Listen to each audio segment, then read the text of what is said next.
We are in Galatians. We started last week with the study of Galatians, and we are in week 2 of an introduction. And we'll dive a little bit into the letter today, but then we'll jump into it much more next week. And as I talked about last week, why Galatians? Why pick this book to study? Well, and I'll give you my opinion, that the church has misunderstood Paul, that the church has misunderstood Paul's relationship to Judaism, and that the church has misunderstood Paul's use of the Jewish scriptures, in particular, what he uses is the Septuagint. And so what I want to use this study of Galatians is really kind of a window into maybe a better way to read Paul, and a better way to read what his arguments are that he makes to this group of Gentile Christians in Galatia.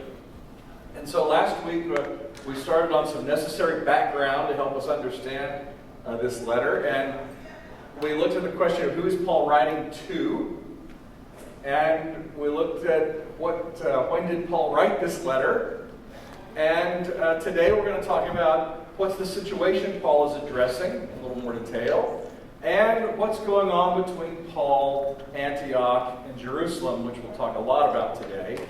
And as I mentioned last week, unfortunately, none of these questions are very easy to answer. Okay? And it primarily comes down to how in the world do we reconcile Paul's biographical information in his letter with Acts. And they just don't line up. No matter how much you squeeze and shoehorn, you just can't make them line up completely. And so we'll talk a little bit about some of that more today. And I said last week in the introduction that everyone agrees Paul wrote this letter. There is no doubt among any, I wouldn't even say, certainly among serious scholars, and then I would argue even semi-serious scholars, there's no doubt that Paul wrote this letter. There's much debate on who he's writing to, and there's no way to reconcile all the discrepancies between Acts and Galatians. And then we have 2 possible dates of when this letter was written, and no clear winner. And I said last week that my personal opinion was that it was written to people in the northern area of the province of Galatia, that Paul would have visited on his, what we often call the second missionary journey, which gives a later date for the letter. And one of the benefits of my program and my course of study is I have learned that the more I study and the more I view things, that when confronted with different facts, sometimes you have to change your opinion. And so in the course of my studies for this week and looking at it in more detail, I've determined that I didn't agree with what I said last week. And I'll explain a little bit of why this week. And let me just say I halfway agree with what I said last week. And I'll explain as we go through. But it also shows just how, when you're looking at the data and looking at trying to reconcile these 2 books, it's just really hard to come to a definitive answer. I may come to you next week and say I've changed my mind again, right? Okay, because it's just that uncertain. Okay, so I revised my opinion, and we'll get to that towards the end of the lesson. So, what I want to look at today is reconstructing some of the events that take place that set up the background of this letter. And just a heads up, I might freak you out. It's not my intention to freak you out with some of the things that I'm going to point out in the text and some of the conclusions I'll draw from it. If I say something that really, really bothers you, please come talk to me. Please come see me. Please email me, call me. Happy to discuss it. Okay? Freak away. So the first topic we need to deal with is Jews in the diaspora. And when I say the diaspora, that means Jews that are not living in Judea, in Israel itself, but the Jews that have been scattered throughout the Greco-Roman Empire, And one of the key concerns that they have, and they've had this concern for hundreds of years by this point, is how do we live within a Gentile culture? What are markers of our Jewish identity? What are some of the practical implications for how we live in a world that simply does not align with everything that we have been taught, or with how we might live if we were living in Judea and Jerusalem? And we have seen, the diaspora of Jews started when the Assyrians came in and took away the northern kingdom and dispersed the people throughout their empire. And then when the southern kingdom of Judah was taken by the Babylonians, they took a whole bunch of Jews and put them in Babylon and let them live together and form a community. And then when the Persians took over and defeated the Babylonians, Cyrus, king of Persia, told them, hey, you're welcome to go back. And what's interesting is that a majority of them didn't.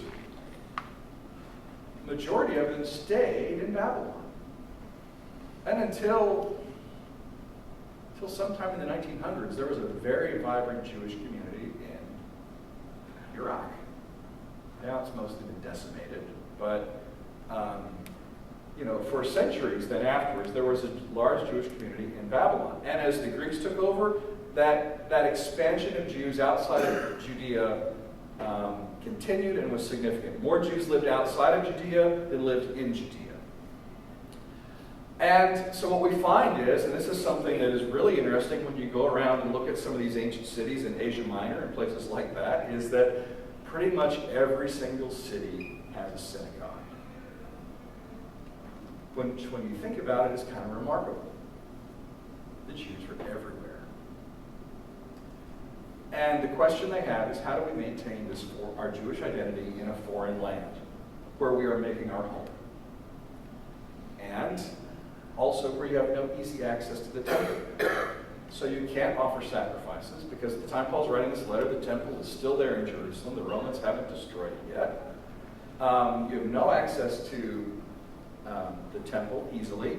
You may not have enough money that you would ever get back to Jerusalem at all. Okay? And we also have this question of what's called Hellenization. And the reality is that everybody in the Greco-Roman world was Hellenized. Okay? Meaning they were Greek to some degree. They are Greek speakers. They largely wear Greek clothes. Jewish writers adopt Greek styles of literature. There are a number of things about Greco-Roman culture that get adopted. And we even see its influence in the biblical texts. Okay? So it's not a matter of do you Hellenize or not Hellenize. The question is, to what degree can you Hellenize? Can you become Greek? Become part of the local culture?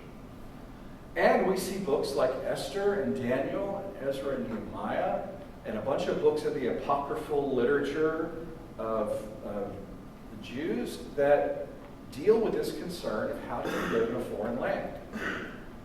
And what's funny is they don't always agree on their conclusions. For example, Daniel is a book that talks about Daniel and his three friends who are the kind of the elite young people of Judea that are taken to Babylon, and they live in the courts, and they struggle with how do we maintain being Jews in a foreign court? And the answer is there are some things you don't compromise on. Then we look like Esther, where Esther is living in foreign court, and she becomes the queen of that foreign nation, and doesn't for once mention God in the book, and doesn't even seem to indicate that she's following the Torah. Yet she saves her people. So you have these two different views that exist within the Hebrew Bible itself that are kind of discussing what it means to live in a foreign land and look at it very differently. Ezra Nehemiah looks at the people that come back and say, you got to get rid of these foreign women. You can't intermarry with foreigners if you want to maintain your ethnic purity and be the people of God. Daniel and Esther don't seem to have that concern. So, there's no single agreed upon view of how Jews felt they should live within a foreign land. None. There's a lot of opinion. But there are three markers that kind of became the sort of generally agreed upon. These are the markers that define that you are a Jew versus not a Jew. And those are observance of the Sabbath, dietary restrictions or keeping kosher, and circumcision. Generally, it seems from the writings that we have for the period that those are the three things that pretty much everybody agreed, these are the things. Everything else is up for grabs. Yes, ma'am? Is that true today? Because we don't have Jewish friends who do probably those things. But then you go to New York and you see the very Jewish that they dress in. Yeah, so you have even within Judaism today, you have a wide diversity of opinion. Okay, a wide diversity of opinion. By and large, you would probably find for most Jews, circumcision is definitely a keeper. Sabbath observance in varying degrees. Okay. What does it mean to observe the Sabbath, right? That becomes another question. Can I carry my cell phone? I've got keys in my pocket. Is that work? It's not just a It depends on which branch of Judaism you're in. Most would say, you can't carry your keys, you can't carry your phone. You can't, when you walk into an elevator, you can't push the button. And in fact, in Israel today, on the Sabbath, when you go into an elevator, it stops at every floor. On the Sabbath. On the Sabbath, it stops on every floor. Okay? Because you can't do the work to push the button. It's their interpretation, right? It varies over time, right? Dietary restrictions are a little more difficult. My grandfather was a minister, and when my mom was growing up, the neighborhood that they lived in was a largely Jewish neighborhood. And the Jewish neighbors they had next door, when their family would come, I think from New York, to visit them, they would bring all the bacon and everything over to my grandparents' house to store to prevent offending, the neighbor. When it came time for Passover and unleavened bread, where you have to remove all the yeast and everything from your house, they would pack it all up and take it next door to my grandparents' house. So there's different levels of observance. It's very hard to say Jews believe this or Jews do this, right? Some are very strict about it. Some are much more lenient, just like Christians. Some are Jews in name only. And some are just like Christians. There are Christians in name only too, right? And there are Jews in name only. There are Muslims in name only, right? I mean, it's a fact of religion, right? But these are kind of the three things that stick out that pretty much most would agree in the ancient world. These are your identity markers as Jews. So, we also see that there's an interesting relationship of what I'm going to call Gentile attraction to Judaism in the Greco-Roman world. And we see that a significant number of Greeks and Romans, and we have this in their writings, that they're kind of disillusioned with the whole Greco-Roman pantheon of gods. Right? They're just not all up on it. And so we see that there's a significant interest in Judaism amongst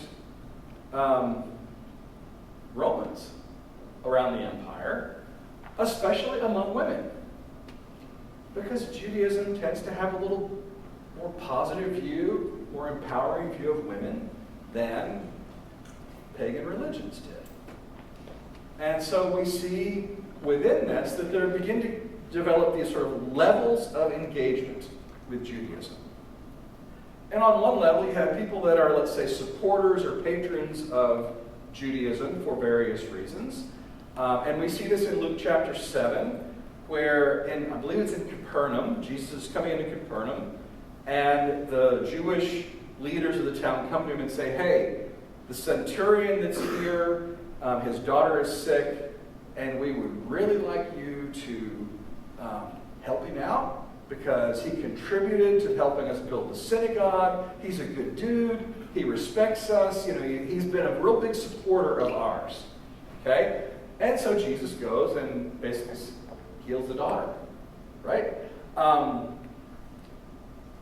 It never says that this centurion worships Yahweh. It simply says he's nice to the Jewish people. Okay? And he's provided financial support for things that they find important. Well, then we also have people, and we find this outside the Bible, even in inscriptions, that talk about God-fearers. And we see this in Acts chapter 10. Cornelius, when Peter is called to go to Cornelius' house, and the first Gentiles that receive the Holy Spirit, Cornelius is called a God-fearer. And it seems that a God-fearer is someone who perhaps attends the synagogue, who worships Yahweh, but has not taken the steps to become a Jew. Haven't been circumcised, may not observe the Sabbath, may not eat kosher, but certainly is someone who has taken a step further than just a supporter and has some sort of belief in Yahweh and the Jewish scriptures. And the third level are what we call proselytes. And these are people that full-on convert. And we have, they date to a little bit later period than this, but there are ceremonies that a convert would go through to become Jewish, in particular if you're a male, that involves a level of instruction, a level of resistance, in that why would you want to become a Jew? It's hard to be a Jew. You've got it easy.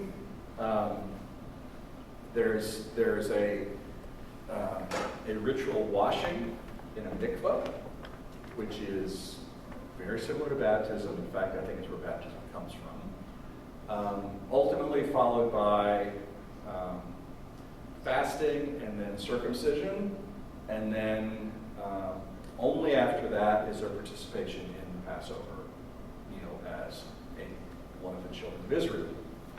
So it's not a small thing to become a proselyte to Judaism, especially if you're a man. Okay?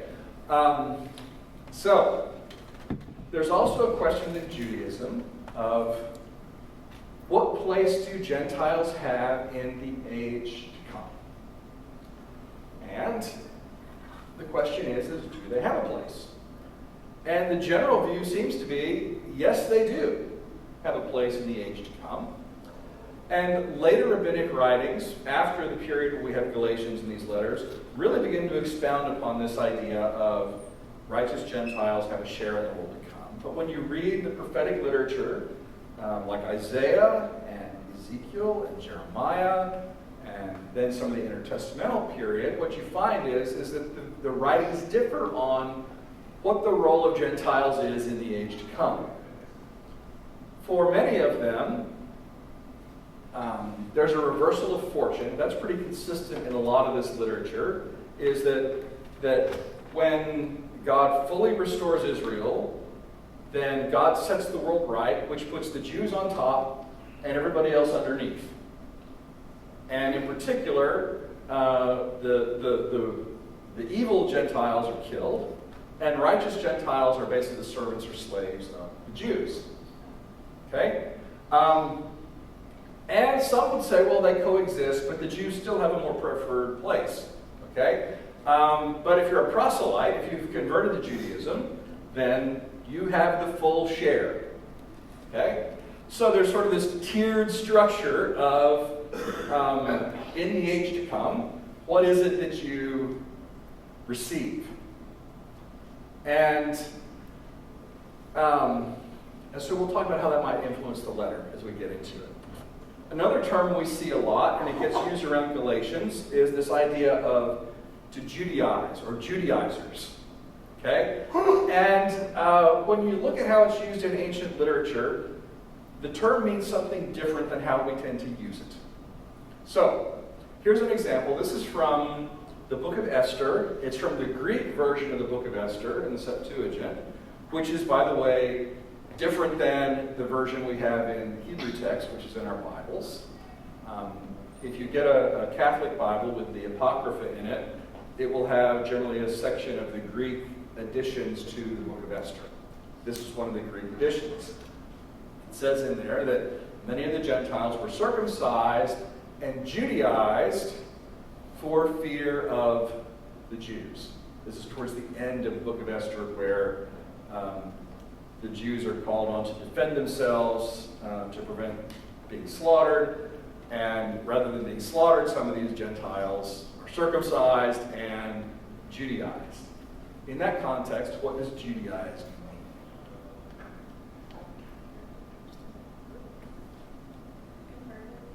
Converted, okay, live like a Jew.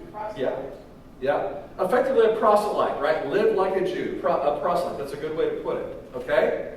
So, this is from, it's a quote that Eusebius makes in one of his books of a guy named Theodotus.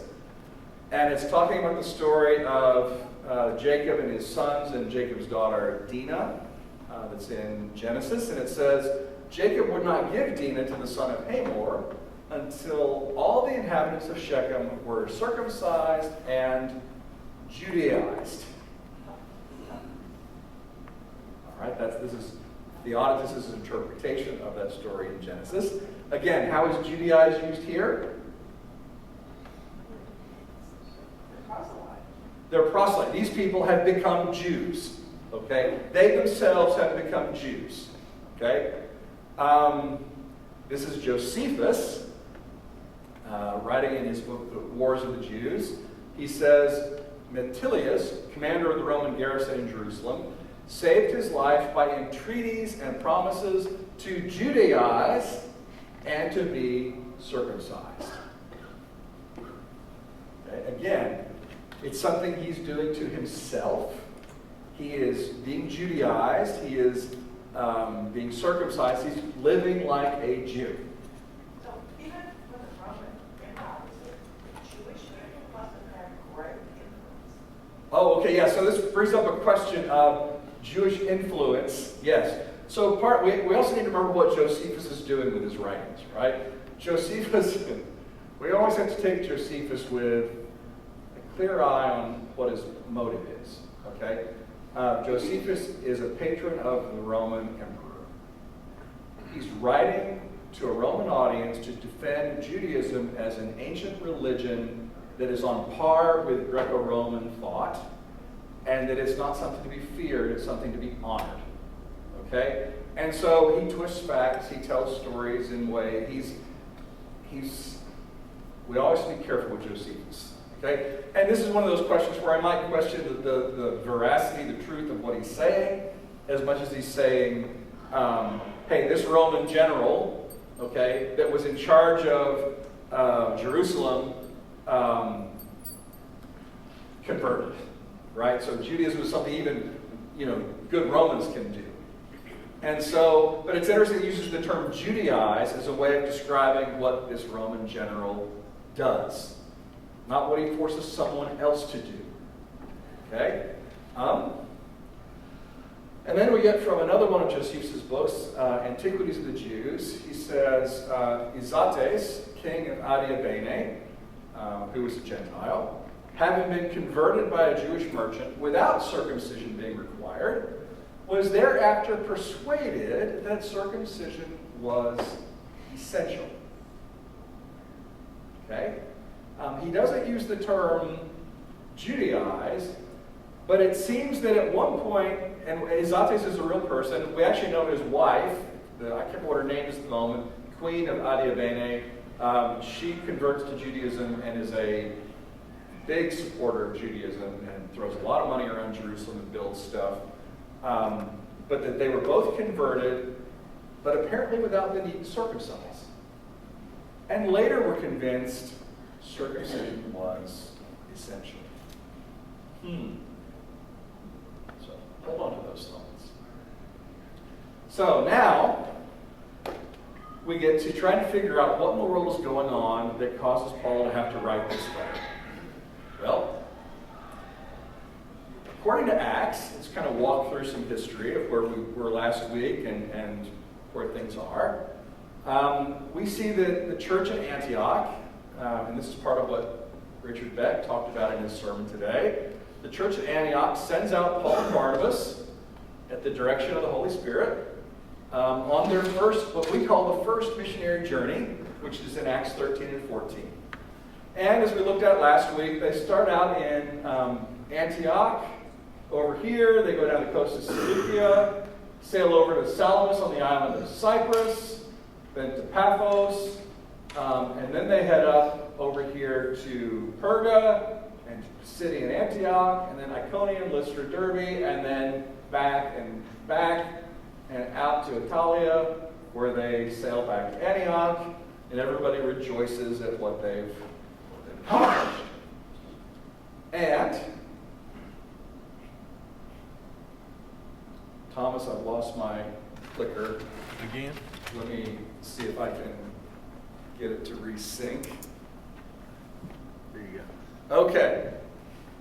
There we go. So, they get back, and it says after some time, some Jewish Christians from Jerusalem came to visit in Antioch, and they begin to insist that the Gentiles that have become Christians in Antioch must Judaize, get circumcised, and do all these things. Paul and Barnabas basically say, no way, leads to a big kerfluffle, and they go down to Jerusalem to get it sorted out with the church in Jerusalem, and we get the Jerusalem Council in Acts 15. And the Jerusalem Council, according to Acts, seems to sort this out and say, no, Gentiles don't have to Judaize. And then we see in Acts 15 at the very end, something I asked you to look at for today, is Paul and Barnabas have this big disagreement. And the way Luke puts it, we'll see in a minute, is over who they take with them as they go back on this journey. And Paul heads out with his own companion on the second missionary journey, and Barnabas and John Mark head over to Cyprus. Well, here's what the text says in Luke. It says, after some days, Paul said to Barnabas, come, let us return and visit the believers in every city where we proclaim the word of the Lord and see how they're doing. And Barnabas wanted to take with him John, called Mark, but Paul decided not to take with them one who had deserted them in Pamphylia. If you recall from the story, they get to Perga, and it says John Mark abandons them and goes back. And they carry on without him. And it says, the disagreement became so sharp that they parted company. Barnabas took Mark with him and sailed away to Cyprus. Paul chose Silas and set out, the believers commending him to the grace of the Lord. He went through Syria and Cilicia, strengthening the churches. Okay? Now, here is what we see in Galatians. And my argument is that this is the same event. Disagree with me, but I'm arguing that it's the same event. But when Cephas came to Antioch, I opposed him to his face, because he stood self-condemned. For until certain people came from James, he used to eat with the Gentiles. But after they came, he drew back and kept himself separate for fear of the circumcision faction. And the other Jews joined him in this hypocrisy, so that even Barnabas was led astray by their hypocrisy.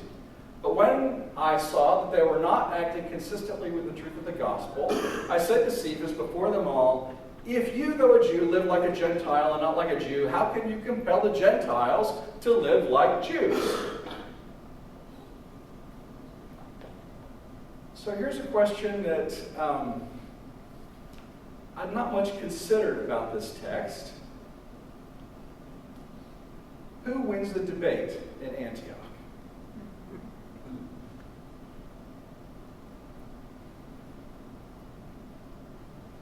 Who wins? Paul or Peter?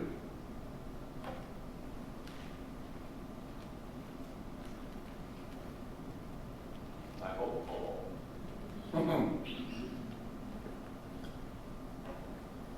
Does Paul give any indication that he won? If Paul had won, do you think he might have mentioned it? If Paul had won and Peter had repented, don't you think that that might be an important piece of data that he might want to convey to the church in Galatia?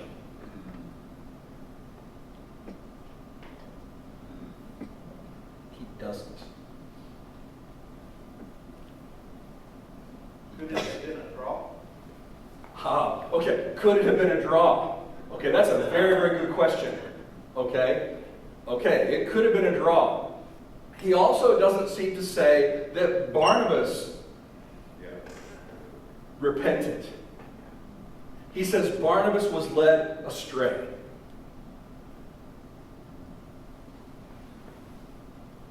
So, Peter comes to Antioch. And it's important to note that from the way Paul describes events in Galatians 2, this is after the Jerusalem Council. Because Paul describes, just before this, what seems to be his version of the Jerusalem Council, which we'll read in a couple of weeks. Okay? So this is after what happens at the Jerusalem Council. Cephas, as he calls him, Peter, comes to Antioch. Paul notes Barnabas was led astray. Paul confronts Cephas in part as in front of the entire group. And Paul doesn't mention that Peter repents or that Barnabas repents.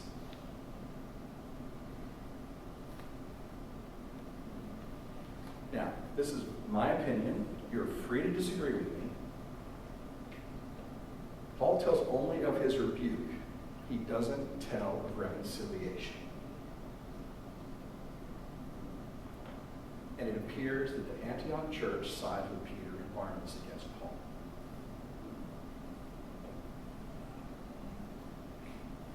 I really am confused here.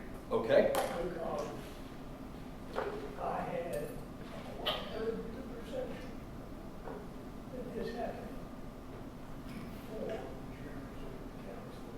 Where would I go to read?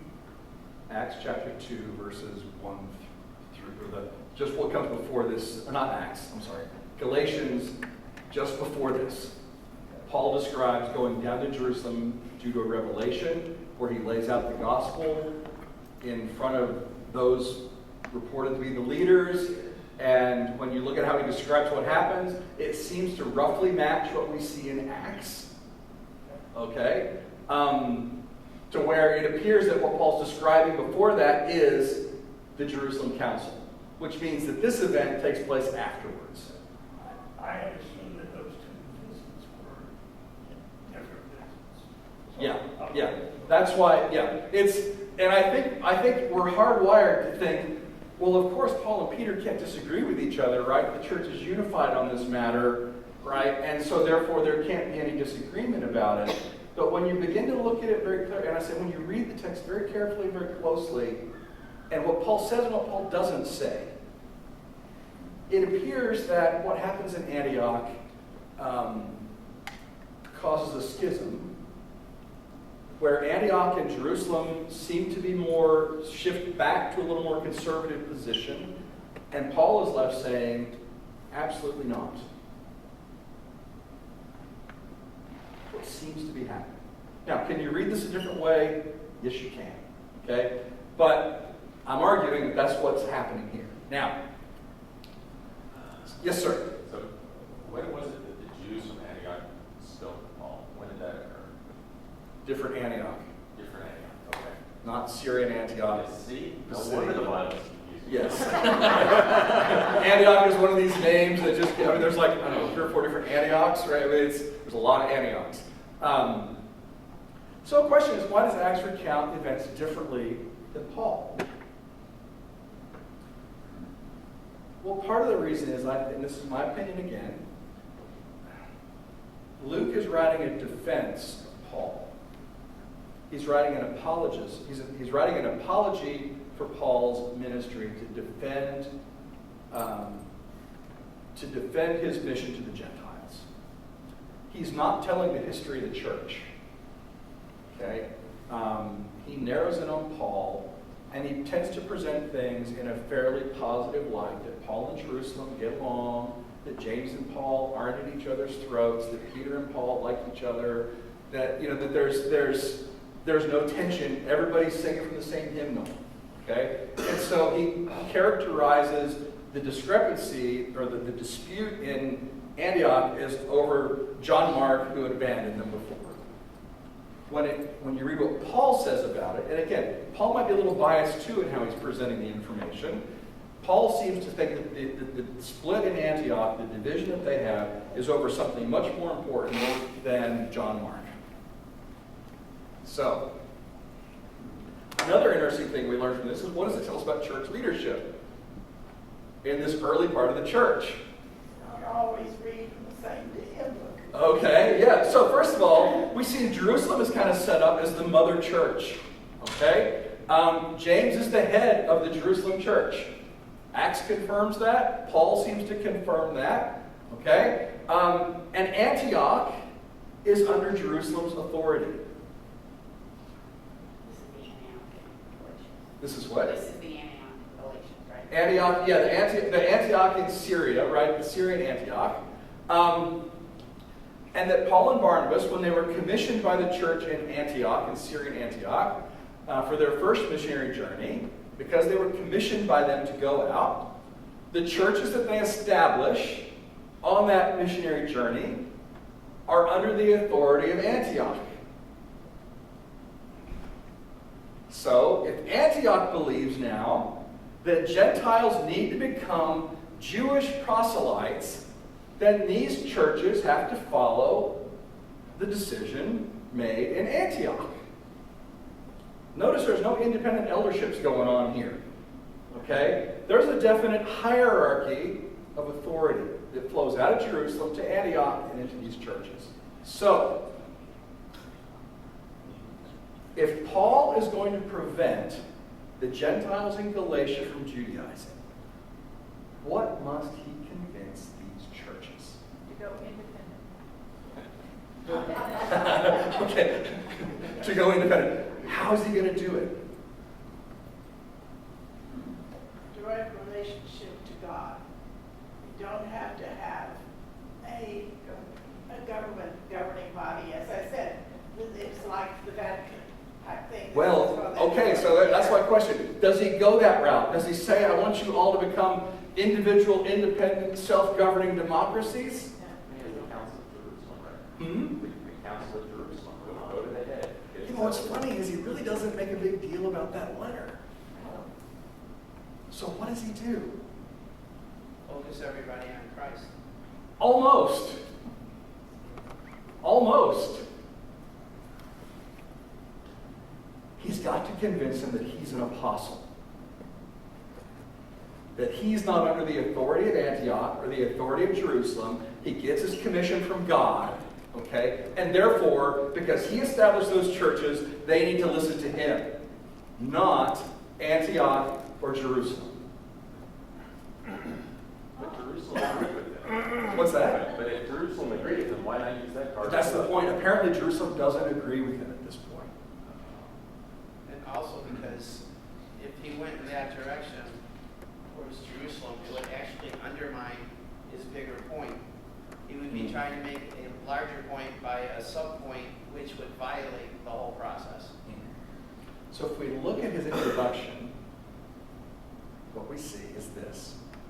Paul, an apostle, sent neither by human commission nor from human authorities, but through Jesus Christ and God the Father, who raised him from the dead, and all the members of God's family who are with me, to the churches of Galatia. Right off the bat, he smacks them with, I'm an apostle.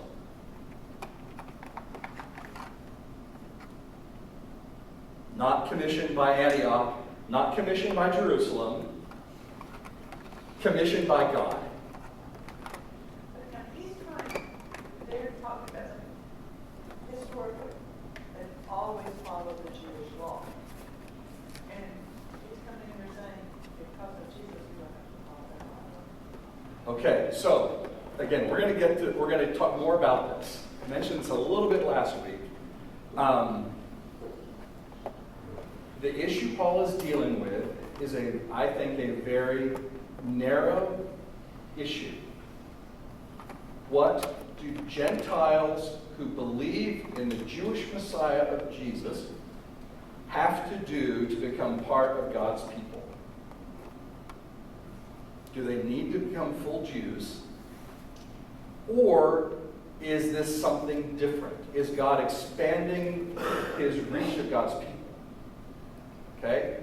He's not answering, in my opinion, what do Jews who are believers in Jesus need to do? I think Paul would probably say Jews are obligated to fulfill the Torah because that's what God gave them. Even if you're a believer in Jesus. But not Gentiles. It's a very different question. And I know we often don't read it that way. It's part of what I want us to read. But he starts his argument by saying, I'm an apostle. God commissioned me. Not one of the 13. He's already showing that he is outside Yes. that group. Yes. I received, and he's going to go on to say, as we'll see in the coming weeks, I received the gospel message not from men, but from Jesus Christ, okay, through revelation, and through his own revision of how he understands Scripture. That he didn't get it from Peter, he didn't get it from James, he didn't get it from Jerusalem or from anybody else, and that, oh, by the way, he wasn't commissioned to go do anything with those churches besides from God himself. Therefore, you're under my authority, not theirs. Yes, sir. This leans strongly into Ephesians 4, verses 11 and following. You want to read that? Sure. You don't have to read the whole thing, right? We're running out. So Christ himself, this is where Paul's coming from, is gave the apostles, the prophets, the evangelists, the pastor teacher, to equip the people for works of service, and so on and so forth. Yeah. And so, I mean, it's there in other places. It is. If you look for it. Yeah. This seems to be the first time Paul takes this approach. And it appears to be because of what happened in Antioch. Now, here's my revised opinion.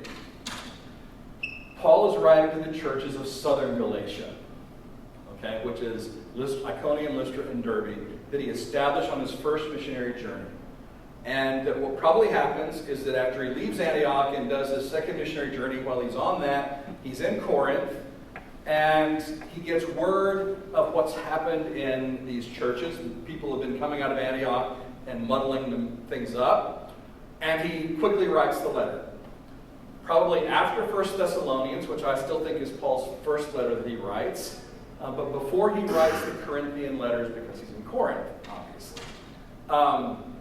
Which puts the date in late 50 or early 51 AD. That's my revised opinion. Now, I may give you a different opinion next week, but as of the moment, that's my opinion, based on the facts. So, or my reading of the data, it's a better way to put it. So, what Paul and Luke describe in the Antioch incident, they describe it in very different ways, because they both have different objectives. The Antioch incident seems to have motivated Paul to double down on his apostolic authority, independent of Antioch or Jerusalem. And I'm going to argue that what's at stake is the Gentiles' share in the world to come, the age to come. And that he's arguing that they are included not because they become Jews, but because God is fulfilling what he said in prophecy about all the nations coming to him. And he sees that differently than some of the other Christian groups do, particularly Antioch and now Jerusalem. So, for next week, as I mentioned last week, try to read the entire letter every week. What I'm trying to do is I listen to it on Audible. It's 19 minutes and 35 seconds, and the version I have, it takes like half of my commute to listen to it, so I'm trying to listen to it every day. You hear things when you get it, when you hear it, and also when you get it as a whole, as opposed to breaking it up into chapters. So I highly encourage you to try that. Read Galatians 1 through 10. And I'd like you to think about what is the gospel for Paul? What is his view of what the gospel is? And we're also going to look more closely at his opponents and what they're teaching and who they are and how that might ought to color how we think about it. All right. Thank you all very much for your questions, participation, and we'll see you all next week.